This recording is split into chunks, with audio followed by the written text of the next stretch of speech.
Jadi wali-wali dulu itu punya cara untuk mencintai Allah. Dengan cara seperti itu. Makanya ada wali yang nangani orang-orang macam-macam. Kayak Gusme itu masyhur, beliau nangani orang fasik, orang macam-macam. Dulu itu ya ada seorang wali itu jadi wali karena beli narkoba. Tapi bukan untuk diminum, untuk dimusnahkan.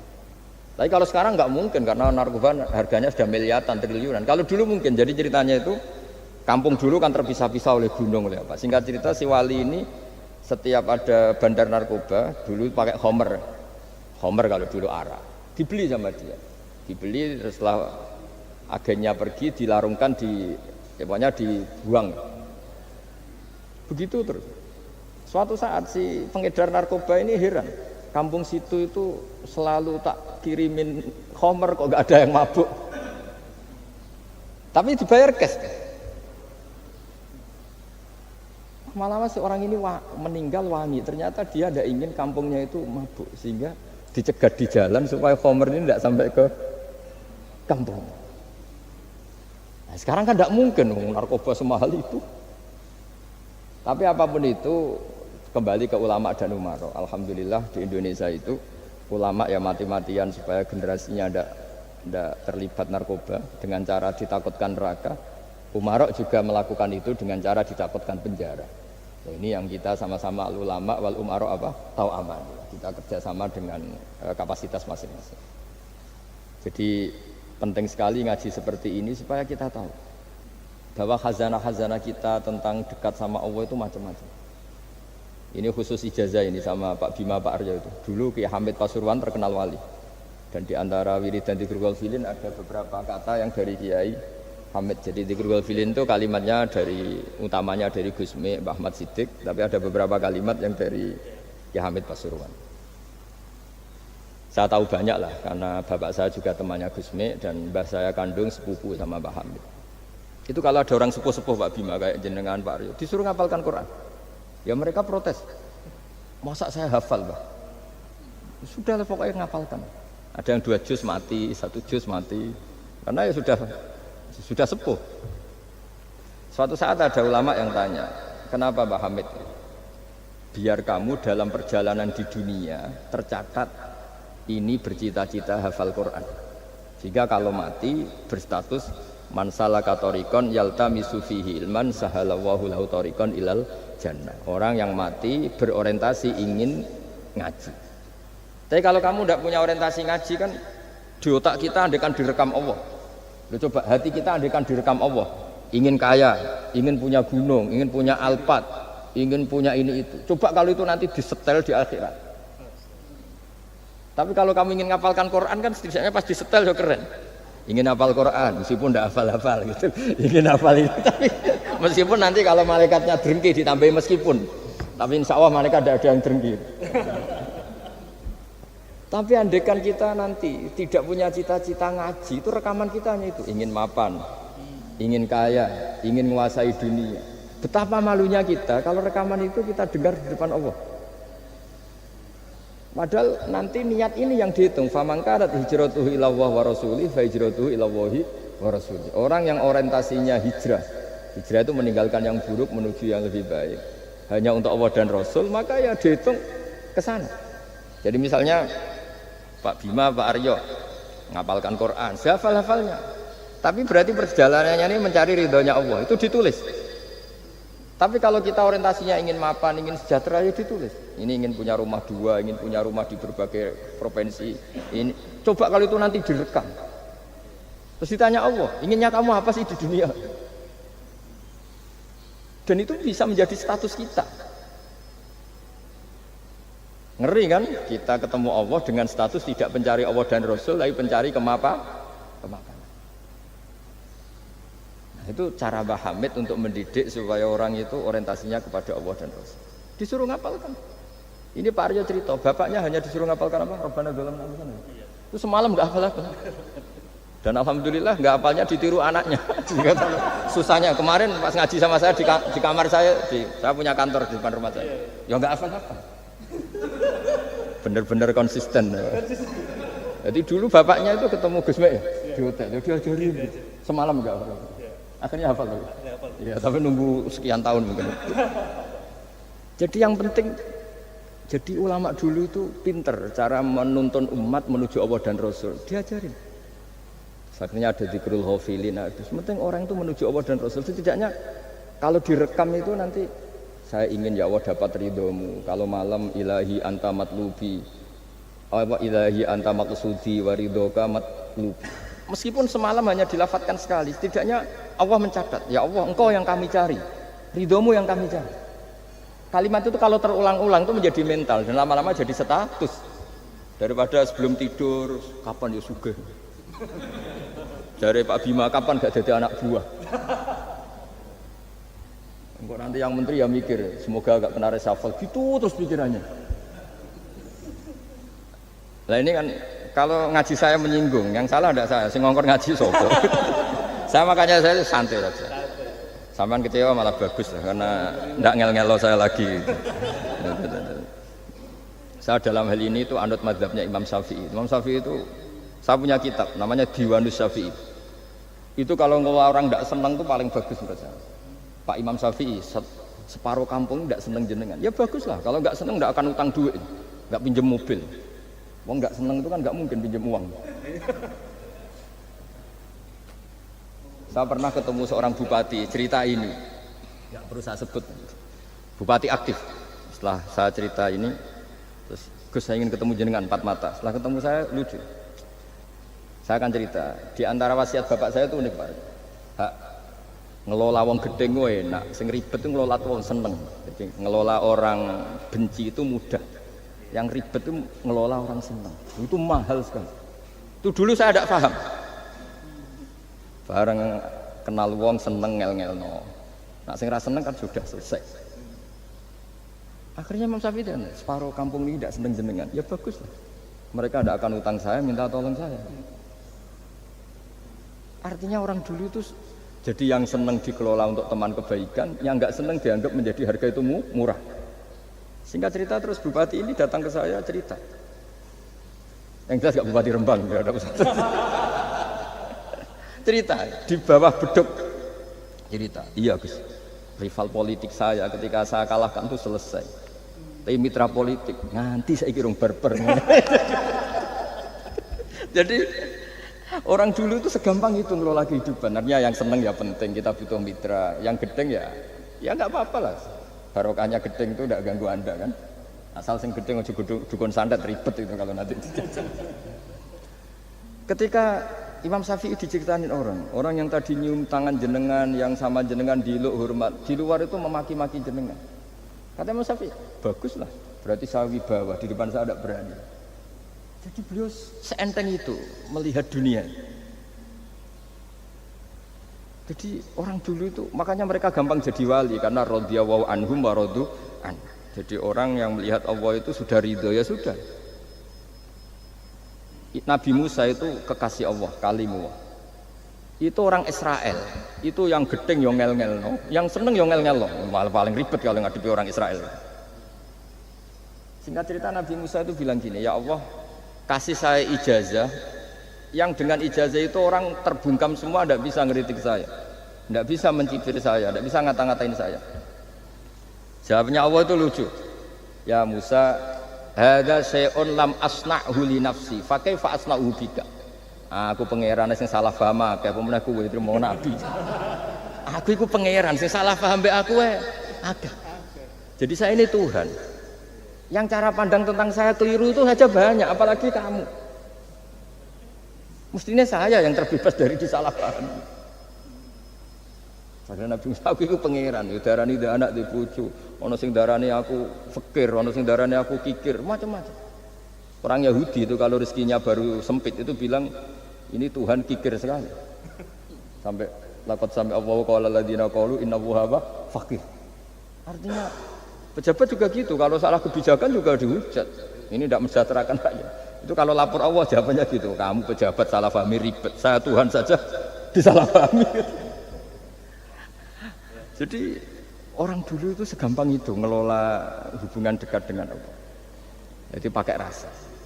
Sehingga Kiai Hamid Pasuruan itu ngijazai orang-orang sepuh, Ada yang dikasih wiridan, disuruh menghafalkan, nggak hafal-hafal. Tadi nanti misalnya mati kok belum hafal, statusnya ini penghafal wiridan, kan bagus. Daripada ngapalkan saya ingin punya rumah kayak yang di Singapura, berarti Anda menghafalkan bentuknya, pernak-perniknya.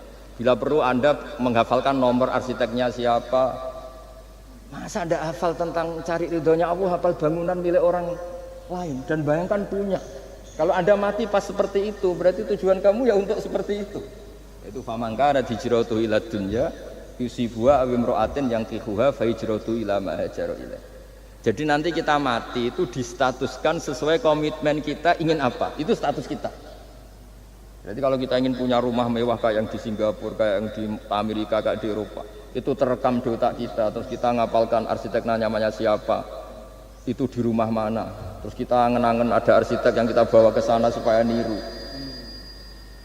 Untuk kita loh, untuk pribadi, nggak tahu saya kalau nanti untuk negara, nanti dibantah BUMN, untuk negara gimana, mungkin masih mendingan kalau untuk negara. Kalau untuk pribadi, singkat cerita akhirnya kiai-kiai dulu itu bikin gerakan hafal Quran sama orang-orang sepuh yang jelas secara lahir tidak akan hafal. Tapi butuhnya adalah ini sudah punya perjalanan menuju ini. Menuju ini yang nanti menjadi status. Jadi misalnya Pak Imam ini PJ Rembang beberapa kali ngaji misalnya, statusnya gitu. Ini ngaji sama Gus Baha, ini ngaji sama siapa. Ditulis dan itu statusnya karena keinginannya memahami itu. Ya dunia sambil lewat saja. Tapi kalau kebalikannya, urusan dunia detail, arsiteknya siapa, bangunan gini habis berapa, kalau kurs rupiah berapa, untuk pribadi, itu detail.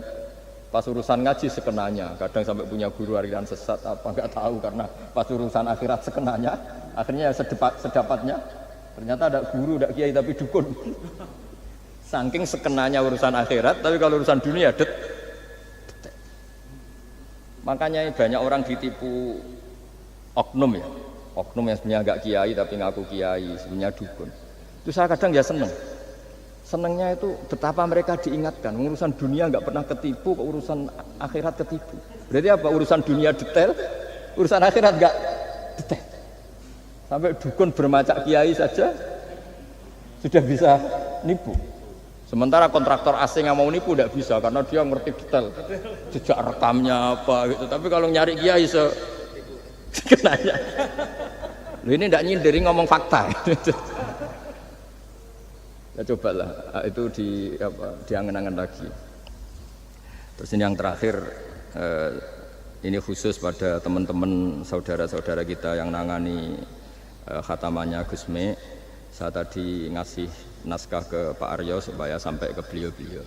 Saya yakin beliau-beliau sudah punya, tapi supaya ini tambah mantap bahwa kita saling menguatkan.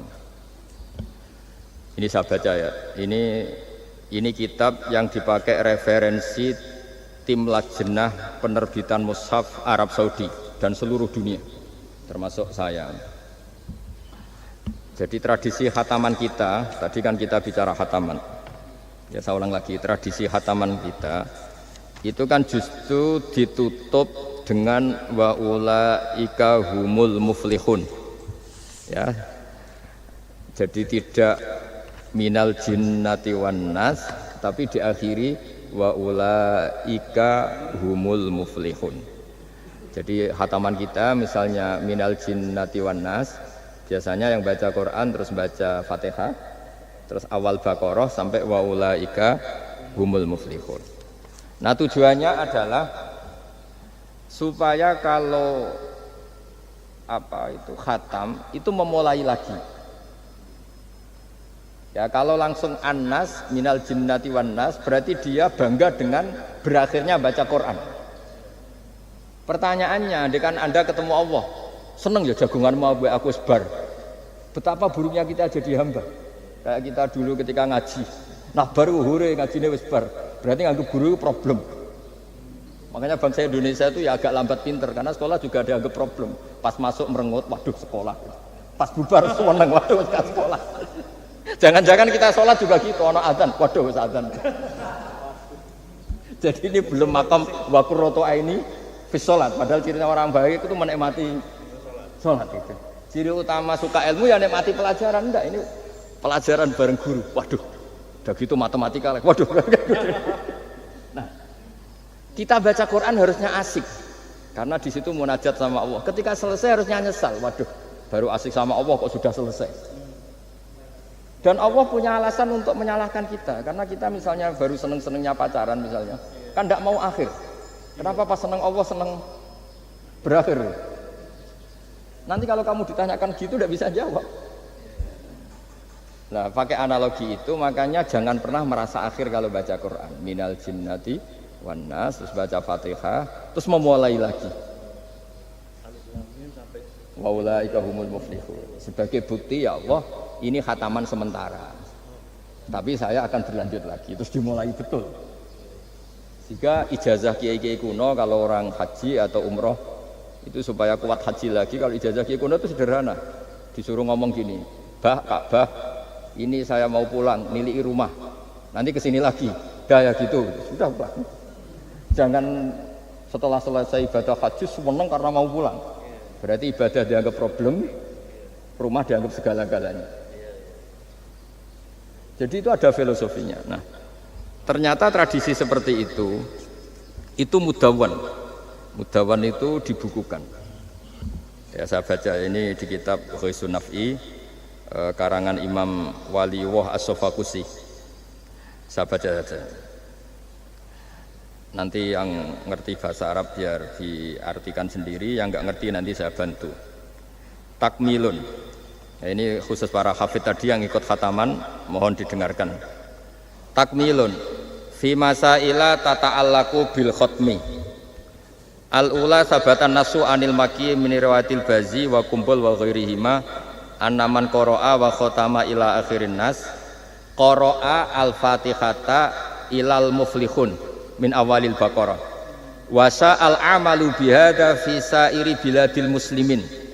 Jadi mulai dulu kalau orang khataman itu ya An-Nas, Fatihah, terus wa ulaika humul muflihun.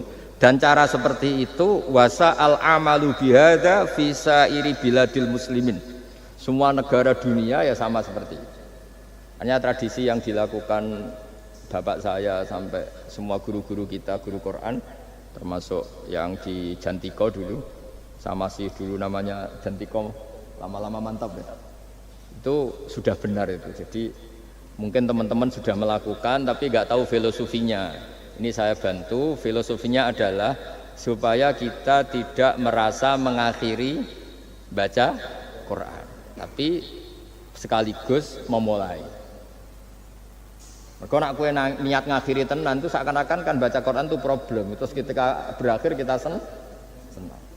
Sholat juga gitu Pak Imam. Yang menjadikan umatnya Rasulullah Shallallahu Alaihi Wasallam dijamin surga itu diantaranya cara sholat begini Pak Arya. Saya hafal hadisnya itu. Absyiru ya ma'syaral muslimin. Ini kata Rasulullah. Hari ini Jibril muncul dan memberi satu pengumuman yang sangat menggembirakan. Apa itu? Umatku berstatus, ya ini kata malaikat Jibril. Umatku berstatus. Mereka itu fa'alu faridotan wantadzoru ukhra. Melakukan satu fardu selesai atau addu faridotan wantadzoru ukhra.